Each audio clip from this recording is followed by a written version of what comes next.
Via telephone, our first guest of the day, Delegate Michael Hornby, owner of said establishment as well. Good morning, sir. How are you? Good morning, Rob. Good morning, John, Matt. Morning. That's a very business-like good morning. Kind of low energy this morning. No, I was just chirping in, trying to get to the point. Oh, okay, let's do it then. Hey, I know you guys just here we go. Colin is saying that Jim gave it to me. No, Jim Klein. That's right. Jim Klein gave it way back on their when. First show. All right, very Named good. him the sports doctor. Yes. Excellent. Okay, cool.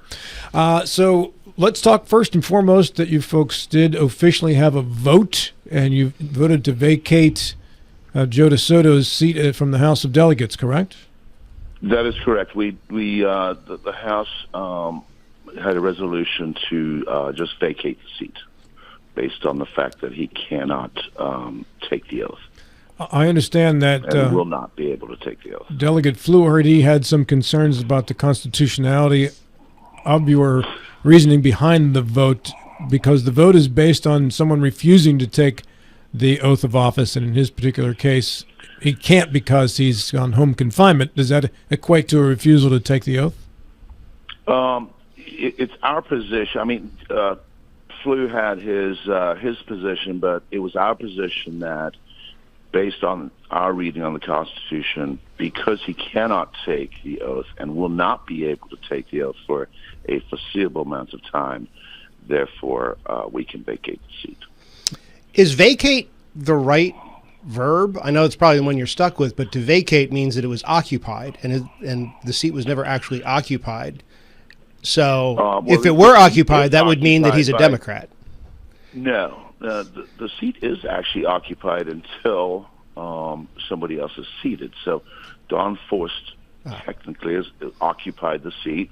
It's our position that we're vacating the seat, and Don was the last person to occupy that seat.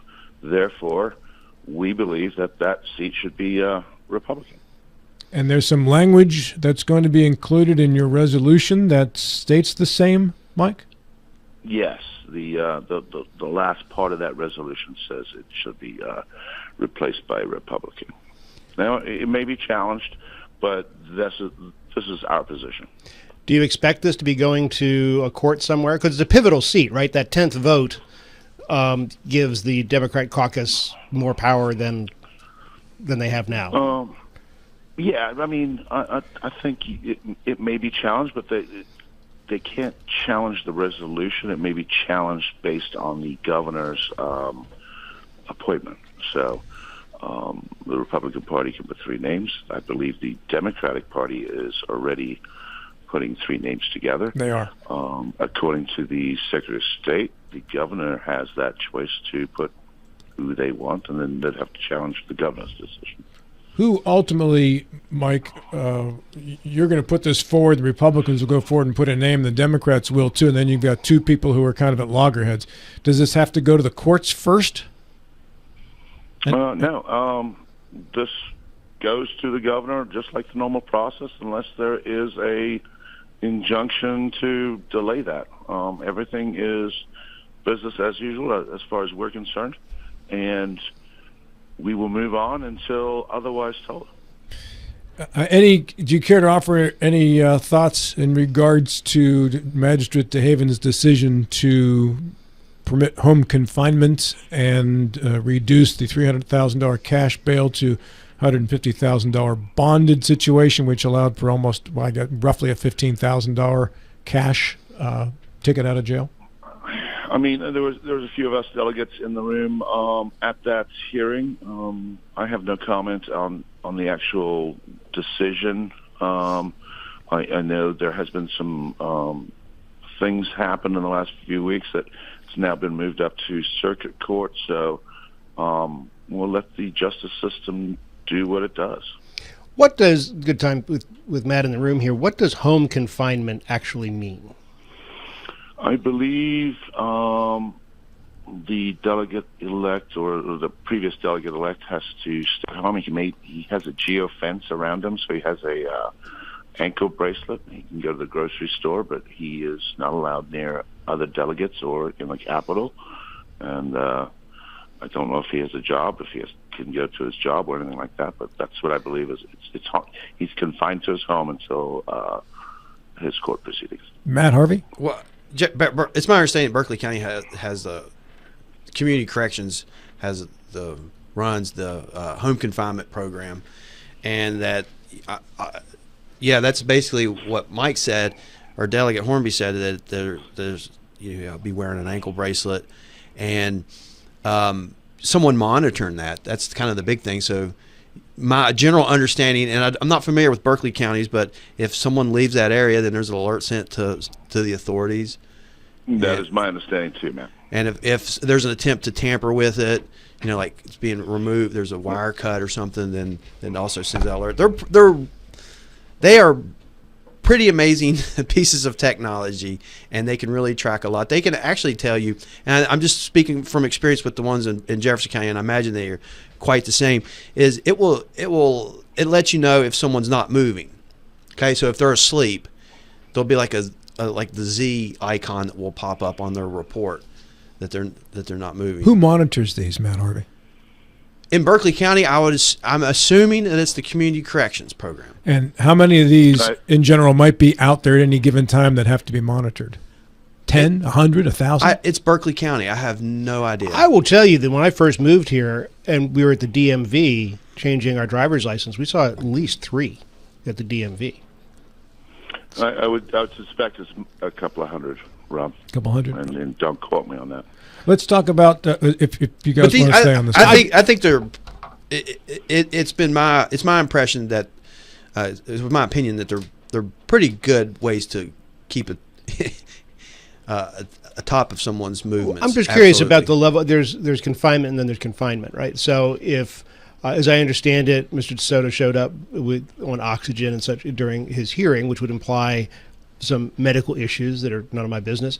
But if he has to go to the doctor, I presume he can go to the doctor. He can do, obviously he can go to the doctor, grocery stores, go to the church. store. But with approval in advance? Within his...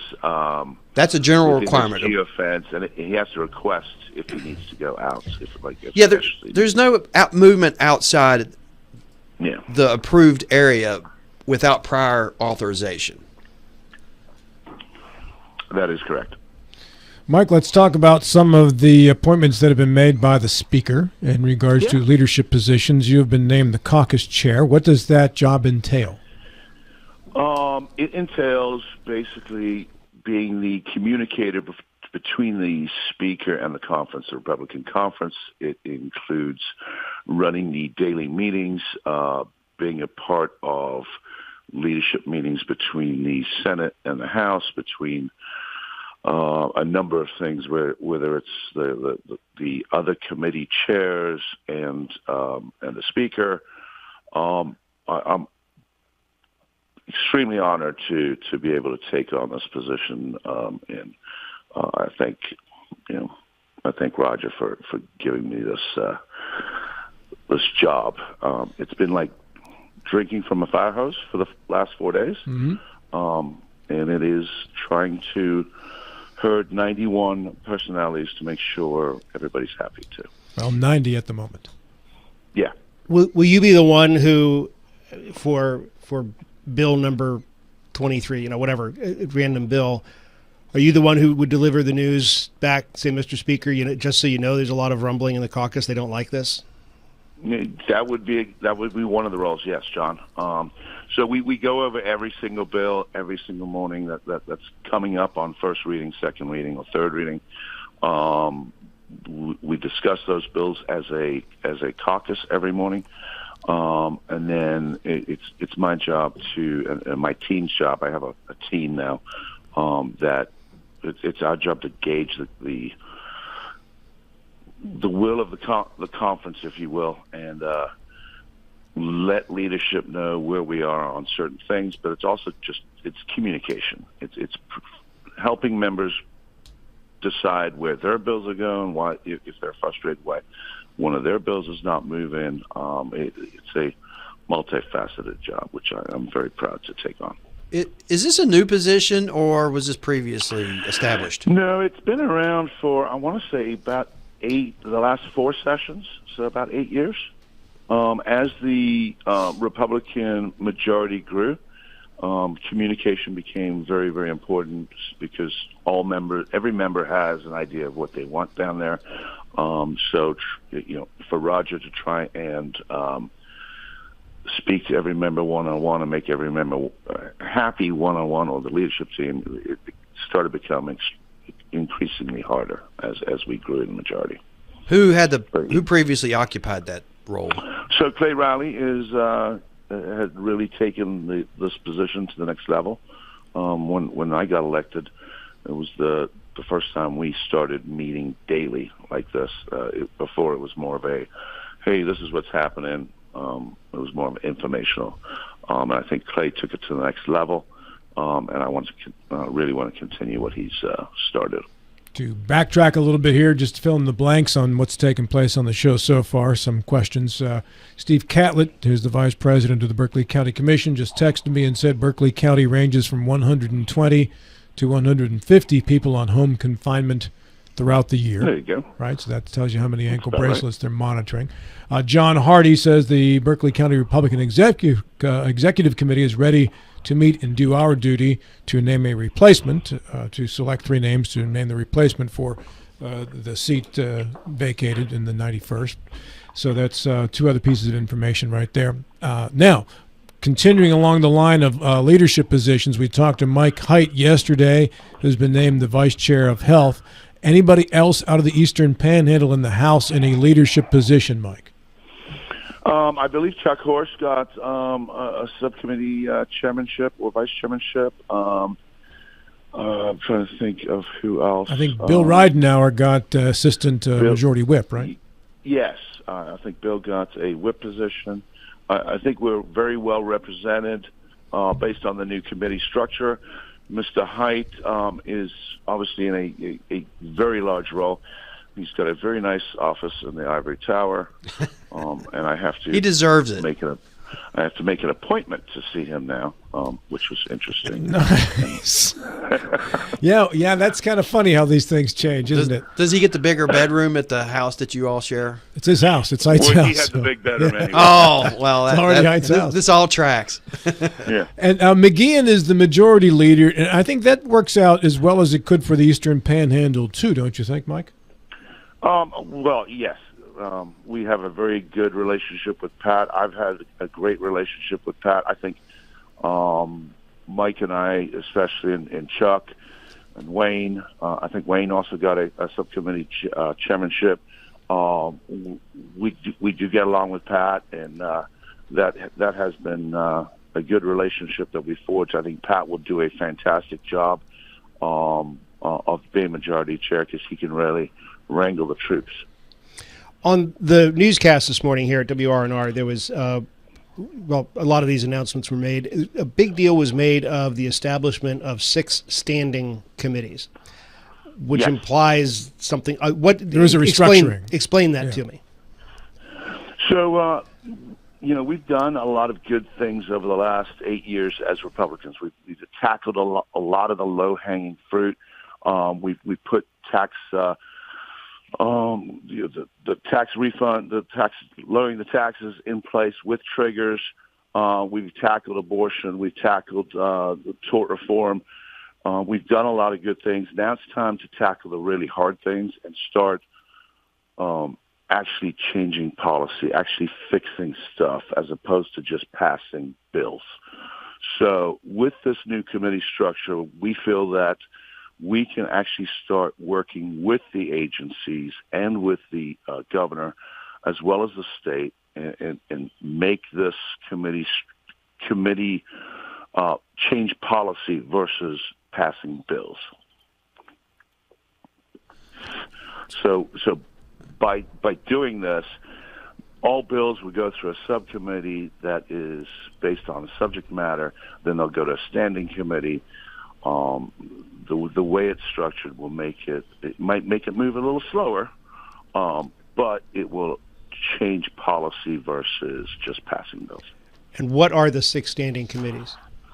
So the 6, you've got finance, health, government organization,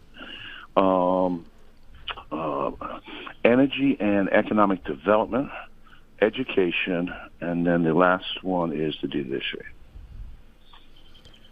Speaking of judiciary, is there going to be? It was announced that Delegate Steele would assume the role as chair of that committee, but there's been he wasn't there to be sworn in, and there's some speculation in the media that it revolves around an incident at his house, and there's plenty of press on that out there.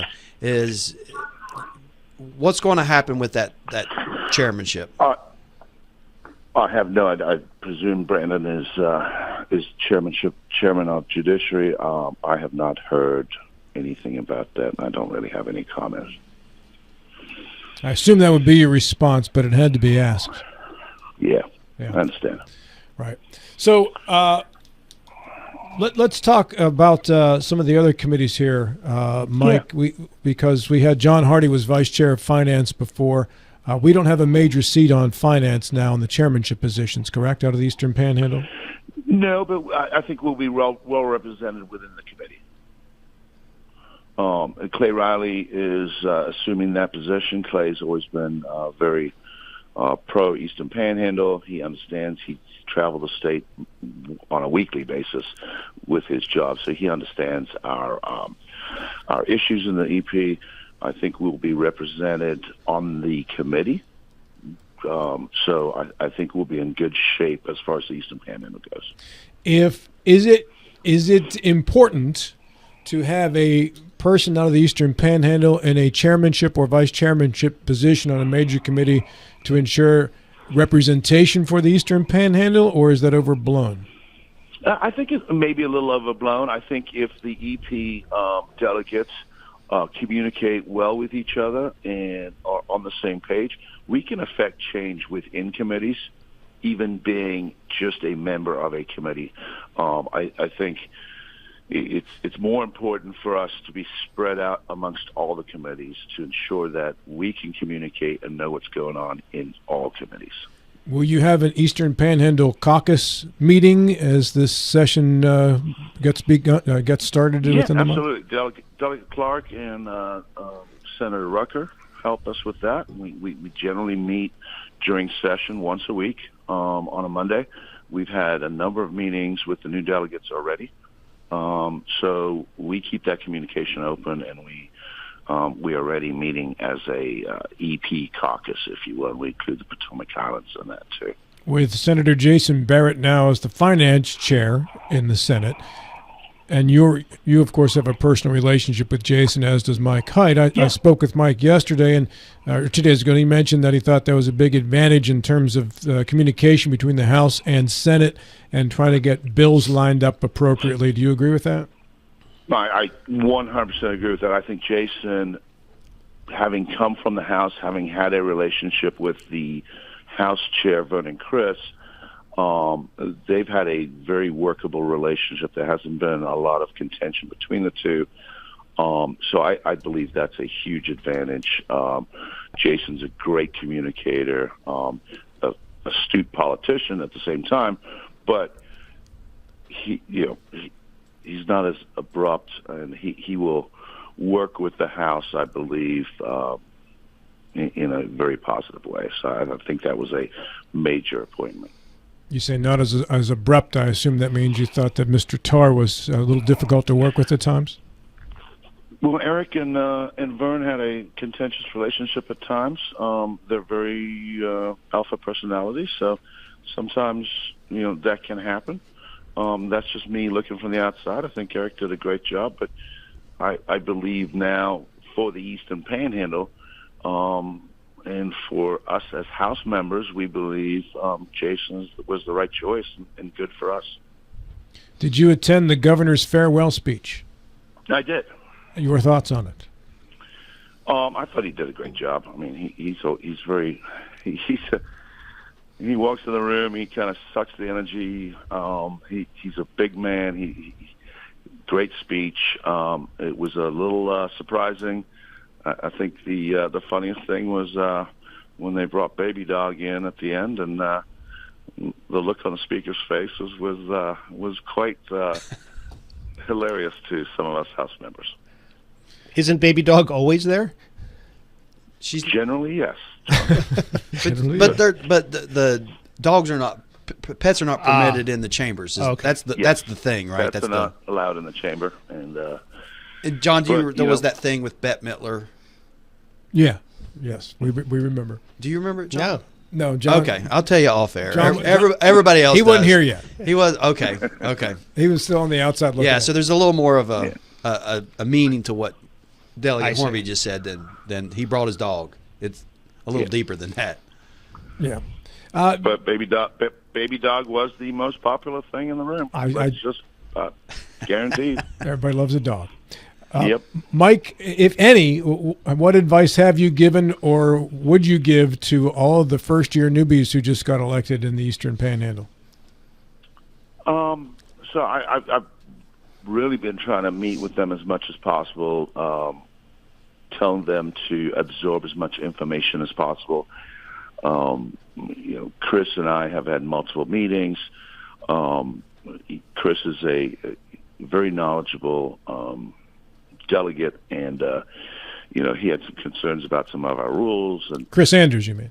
Chris Anders, and we had some discussions before caucus, and I just said, we can work with it. If you have issues, discuss before throwing grenades. And I think he took that advice, and I thought that was great. Very good. What do you have scheduled for today? Is this the last day you guys are there? We actually finished up yesterday, but I have a number of ceremonial swearing-in ceremonies that I want to attend for some of the new members this morning. I have one meeting this morning, and then I'll be heading home. All right, very good. Mike, appreciate you doing the call today. Yeah, my pleasure. Have a good day, sir. You too.